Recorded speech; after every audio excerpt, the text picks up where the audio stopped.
Hey everyone, this is part 2 of the video. I've been playing this Tele that I unboxed earlier for about 2 or 3 days now, and I must say that it's pretty much just as good, I think, as any of my other Teles that I have.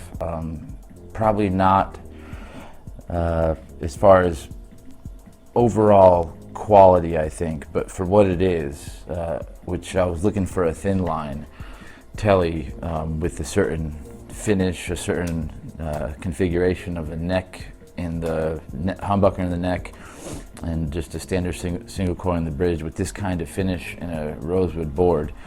So my options were kind of limited as far as what I could get.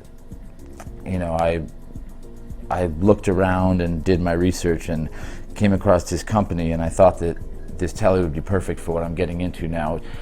A little bit of kind of fusiony stuff. I have a bunch of other guitars that are set up for straight up jazz and kind of like rock playing, but I wanted an overall sort of guitar that I could play anything with. I realized that I didn't really have kind of like an all-purpose guitar that I could just play any kind of style on.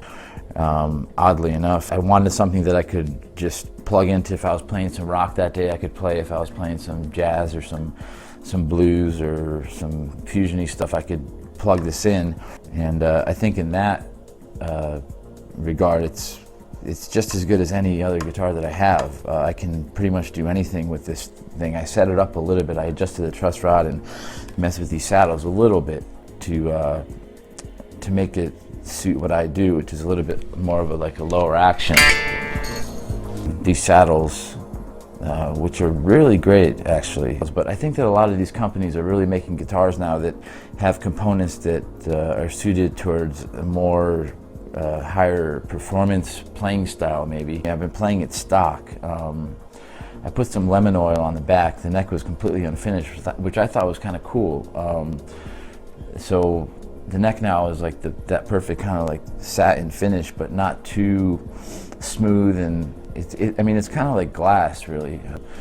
I adjusted these saddles a little bit. These are pretty nice brass saddles that came on the guitar. You don't really find that too much on a lot of these lower price point guitars. So the finish in this guitar is really great. I kind of like that poly coat over the natural grain, and then, you know, just aesthetically, the pearl pickguard is a nice touch. You know, the neck humbucker was something that I wanted to play some of the fusiony stuff, jazz or what have you, with a, you know, I needed a humbucker or maybe in the neck. Standard single coil Tele in the bridge. And one of the reasons I bought this guitar is because I've been listening to a lot of Mike Stern, and his tone is a solid body Tele, but it does have a blade humbucker in the neck and a blade humbucker in the bridge. So I'm just gonna go through some fusion tunes, give you a test of this guitar, see how it sounds through different settings on both pickups, and I'll just run through some different song ideas, and I'll kick it off with some kind of fusiony licks, which is the reason why I bought this guitar in the first place, was to play that stuff. So see you in a bit.